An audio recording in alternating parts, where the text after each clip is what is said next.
هذه أرعب قصة صارت للحراقة في وسط البحر.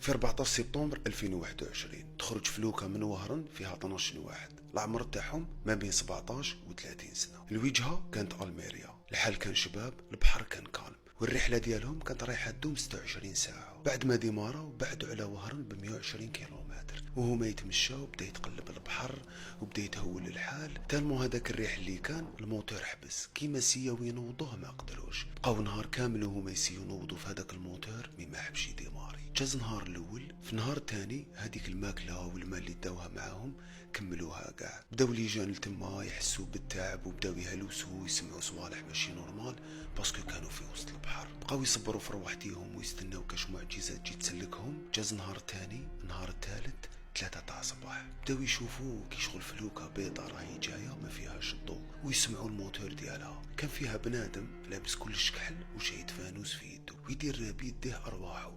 كان جا باش يسلكهم، ماتوا بالفرحة.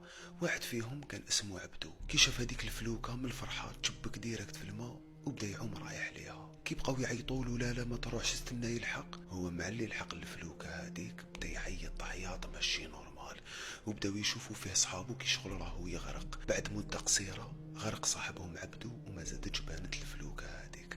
من الرعب هذاك بداو يعيطوا ويدعوا لربي كاش ما يسلكوا باسكو اللي شافوه ماشي نورمال. يفوت شويه وقت، الجميع واحد بقى في الفلوكه بدا يسمع كي شغل صوت تاع يماه تقول له يا وليدي ارجع، يا وليدي علاش رحت.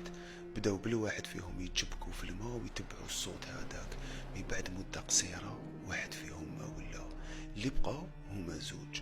هادوك كانوا يقراو في القرآن، وواحد فيهم كان يصبر في صاحبه ويقولوا لا ما تتبعهمش، خلينا بالك حنا نسلكوا. فات عليهم 5 ايام وهما مرعوبين في وسط البحر.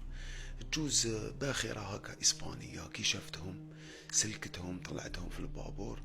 واحد فيهم كان فاقد عقله كامل وكان في غيبوبة، داوه للسبيطار وبدا يريكوبيري غير بالعقل، بدات تتحسن حالته مما ولاش كيما كان. اما السالك الوحيد فيهم هو اللي حكى القصة هذه، وقال لهم هذوك ال5 ايام عشنا الرعب في وسط البحر، ما على باليش اذا واش كنا نشوفوا كانت هلوسه باسكو كانوا ميتين بالجوع وعطشانين، ولا جن ساكن في وسط البحر يستدرج الناس اللي يكونوا لتم باش يخطفهم. هذوك الناس بعد عام وهم يحوسوا عليهم السلطات ومالهم، داروهم في عداد الموتى وما بانوش الى يومنا.